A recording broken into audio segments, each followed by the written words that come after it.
Hello dear husbands and wives. എൻ്റെ പേര് ഷൈനി.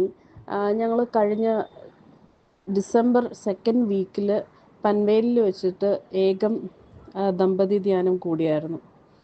അപ്പോൾ അത് ഞങ്ങൾക്ക് വളരെ ഇഷ്ടപ്പെട്ട ഒരു കാര്യമായിരുന്നു. ഇത് പള്ളിയുടെ ആൾക്കാർ നടത്തുന്നതാണെങ്കിലും അങ്ങനെ ഭയങ്കര സ്പിരിച്വലായിട്ടുള്ളൊരു ഇതല്ല. ഡെയിലി ഒരു കുർബാന ഉണ്ടാവും, ഡെയിലി കുർബാന ഉണ്ടാവും. പിന്നെ അങ്ങനത്തെ കാര്യങ്ങൾ ഉണ്ട്. ഒരു അച്ഛനാണ് നടത്തുന്നത്. പീറ്റർ അച്ഛൻ എന്നാണ് അച്ഛൻ്റെ പേര്. അച്ഛൻ ഇതിനു വേണ്ടി കപ്പിൾ എൻറിച്ച്മെൻറ്റ് പ്രോഗ്രാമാണ്. അതിനുവേണ്ടി സയൻറ്റിഫിക്കലി പ്രൂവൻ ആയിട്ടുള്ള കുറേ ആക്ടിവിറ്റീസ് നമ്മളെ കൊണ്ട് ചെയ്യിപ്പിക്കും. ഇതൊരു 47 hours പരിപാടിയാണ്. ഒരു വിശുദ്ധ കുർബാനയോടുകൂടി പരിപാടി ആരംഭിക്കും, വിശുദ്ധ കുർബാനയോടുകൂടി തന്നെ ഇത് അവസാനിക്കും. ഈ കുറേ ആക്ടിവിറ്റീസ് ഉണ്ട് ഹസ്ബൻഡ് ആൻഡ് വൈഫിനെ കൊണ്ട് ചെയ്യിപ്പിക്കുന്നത്. ഇതൊരിക്കലും ബോറടിക്കാത്ത കുറേ ആക്ടിവിറ്റീസാണ്. ഇതെല്ലാം സയൻറ്റിഫിക്കലി പ്രൂവൻ ആയിട്ടുള്ള കുറേ ആക്ടിവിറ്റീസാണ്.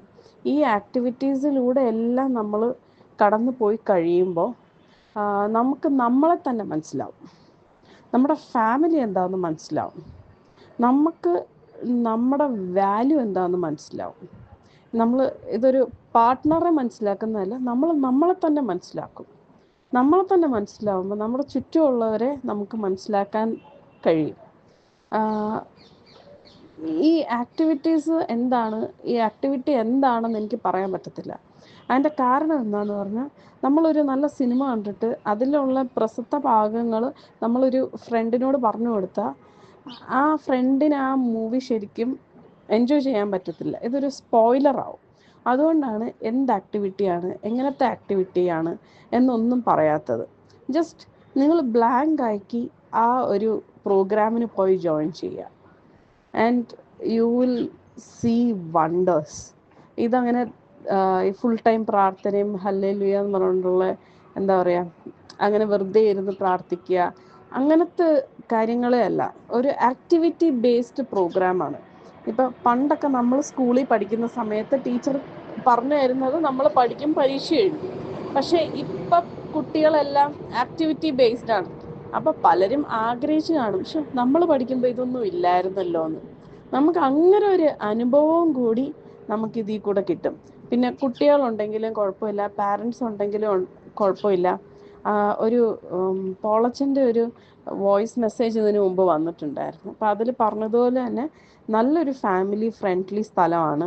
പിന്നെ നമ്മൾ പല റിസോർട്ടുകളിലും പോയി ഒരു 2 days സ്പെൻഡ് ചെയ്യും. അതിനേക്കാളും വളരെ ഉപയോഗപ്പെടും നമ്മുടെ പേഴ്സണൽ ഫാമിലി ലൈഫിന് ഈ ഒരു റിട്രീറ്റ് അറ്റൻഡ് ചെയ്യുകയാണെങ്കിൽ. എന്ത് കാര്യമുണ്ടെങ്കിലും എന്താ പറയുക, അവിടെ അങ്ങനെ പ്രശ്നങ്ങളൊന്നും ഉണ്ടായില്ല. നല്ല സൂപ്പർ ഫുഡാണ്. ഞങ്ങൾ പോയത് നോമ്പിൻ്റെ സമയത്തായിരുന്നു. അപ്പോൾ പോലും നല്ല ഫുഡായിരുന്നു. നമുക്ക് നന്നായിട്ട് എൻജോയ് ചെയ്യാൻ പറ്റിയ ഫുഡ്. പിന്നെ അപ്പോൾ അച്ഛൻ ഇങ്ങനെ പറഞ്ഞു, നിങ്ങൾ ഈ നോമ്പിൻ്റെ സമയത്ത് വന്നല്ലോ, അല്ലാത്ത സമയത്ത് ഒരു പ്രാവശ്യം കൊണ്ട് നിങ്ങൾ വെറുതെ പോര്, നിങ്ങൾക്ക് നല്ല ഫുഡ് തരണം. പക്ഷേ ഫുഡ് അടിപൊളിയായിരുന്നു.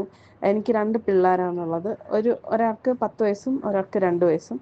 രണ്ടുപേരെയും ഓൾമോസ്റ്റ് നല്ല രീതിയിൽ നമുക്ക് അവിടെ മാനേജ് ചെയ്യാൻ പറ്റി. V enjoyed it. അപ്പം ഞാൻ അനുഭവിച്ച ആ ഒരു സന്തോഷം നിങ്ങളെല്ലാവരും അനുഭവിക്കണം. ഇതിൽ എന്താ പറയുക, ഇതിന് നിങ്ങളിപ്പോൾ വിചാരിക്കുന്നത് സമയക്കുറവ് കൊണ്ടായിരിക്കാം. അതിന് പോയ സമയമില്ലല്ലോ. പക്ഷെ നമ്മളൊരു യുദ്ധത്തിന് ഇറങ്ങുകയെന്ന്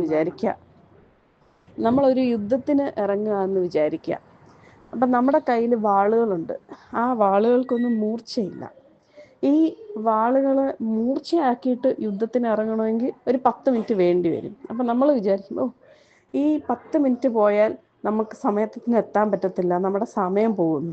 പക്ഷേ ഈ മൂർച്ചയില്ലാത്ത വാളുകൾ കൊണ്ട് യുദ്ധം ചെയ്താലുള്ള അവസ്ഥ എന്താണെന്ന് നിങ്ങൾക്ക് ഞാൻ പറയണ്ടല്ലോ. അപ്പോൾ ഇതങ്ങനെ വിചാരിച്ചാൽ മതി.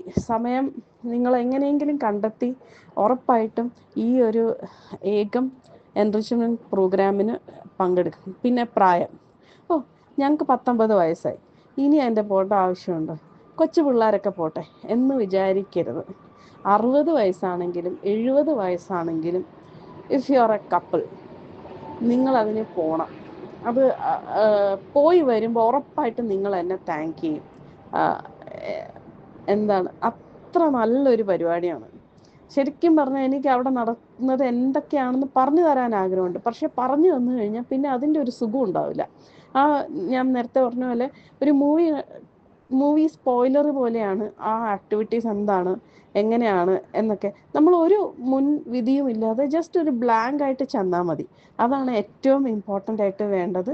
വിചാരിക്കുക 2 ദിവസം നന്നായിട്ട് എൻജോയ് ചെയ്ത് നല്ല ഫുഡ് കഴിച്ച് നല്ല അക്കോമഡേഷനാണ്, നല്ല റൂംസാണ്, നല്ല ബാത്റൂംസാണ്, പാർക്കിംഗ് ഒക്കെ ഇഷ്ടം പോലെ ഉണ്ട്, ട്രെയിൻ ഫെസിലിറ്റിയും അടുത്ത് തന്നെയാണ്, റെയിൽവേ സ്റ്റേഷൻ, എല്ലാ ഫെസിലിറ്റിയും, നല്ല ബ്യൂട്ടിഫുൾ സ്ഥലമാണ്, നല്ല ക്യാമ്പസാണ്, നല്ല ക്ലൈമറ്റാണ് അവിടെ ഉള്ളത്. എല്ലാവരും ഇതൊരു ഒരു ഈ ഡെയിലി ആയിട്ടുള്ള റൂട്ടീൻ മാറി ഒന്ന് റിലാക്സ് ചെയ്യുക, ഒരു ടൂർ പോവുക എന്ന ഫീലിൽ നിങ്ങൾ പോയാൽ മതി. അത് അത്ര എക്സ്പെൻസീവും അല്ല. പെർ ഹെഡ് 1500 അതിനകത്തൊക്കെ വരുന്നുള്ളൂ. പിന്നെ ബാക്കി യു വിൽ എൻജോയ്.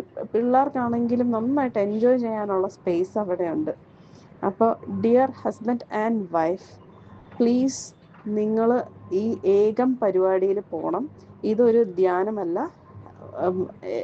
എനിക്ക് പിന്നെ പറയാനുള്ളത്, പല ആണുങ്ങളും ഇതിന് പോകണ്ട എന്ന് പറയുന്നത്, ഫുൾ ടൈം അവിടെ ചെന്നിരുന്ന് പ്രാർത്ഥിക്കാനൊന്നും എന്നെക്കൊണ്ട് വയ്യ എന്ന് ഉള്ളിൽ പറയുന്ന ആണുങ്ങളാണ് പലരും. അവരോട് പ്രത്യേകം പറയാനുള്ളത്, ഇതങ്ങനെ ഒരു പ്രോഗ്രാം അല്ല. ഇതൊരു ആക്ടിവിറ്റി ബേസ്ഡ്, നമ്മളെ മൈൻഡിനെ റിലാക്സ് ചെയ്യിപ്പിക്കുന്ന, ശരിക്കും പറഞ്ഞ ഒരു സ്പായിലൊക്കെ പോയി ഇറങ്ങിയ പോലെ ഒരു പിക്നിക്കാന്ന് വിചാരിച്ച് നിങ്ങൾ ഫാമിലി ആയിട്ട് പോവുക, അല്ലെങ്കിൽ കപ്പിൾ മാത്രമായിട്ട് പോവുക. എത്ര ഏജ് ആണെങ്കിലും, 60 എബവ് ആണെങ്കിലും 70 എബവ് ആണെങ്കിലും 90 എബവ് ആണെങ്കിലും, ഐ റെക്കമെൻഡ് നിങ്ങൾ ഇതിന് പോകണം. ഇതിൻ്റെ ഓരോ കാര്യങ്ങളും എൻജോയ് ചെയ്യാൻ പറ്റും. നമ്മൾ ഇതുവരെ കണ്ട കാര്യങ്ങളല്ല അവിടെ ചെന്ന് കഴിഞ്ഞിട്ട് നമുക്ക് ഇത് ചെയ്യാൻ പറ്റുന്നത്. ഇത് ആദ്യമായിട്ടാണ് ഞാൻ ഇങ്ങനെ ഒരു കാര്യം പറയുന്നത്. പക്ഷെ ഇത് പലരും പോകാതിരിക്കുന്നത് കാണുമ്പോൾ എനിക്കൊരു സങ്കടം. അതുകൊണ്ടാണ് ഞാൻ ഇത്രയും പറയുന്നത്. ഉറപ്പായിട്ടും നിങ്ങൾ പോയിട്ട് വരണം. പോയിട്ട് വന്ന് ഞാൻ പറഞ്ഞതിനേക്കാൾ കൂടുതൽ നിങ്ങൾ ബാക്കിയുള്ളവരോട് പറയും. അതെനിക്ക് ഉറപ്പാണ്. Thank you.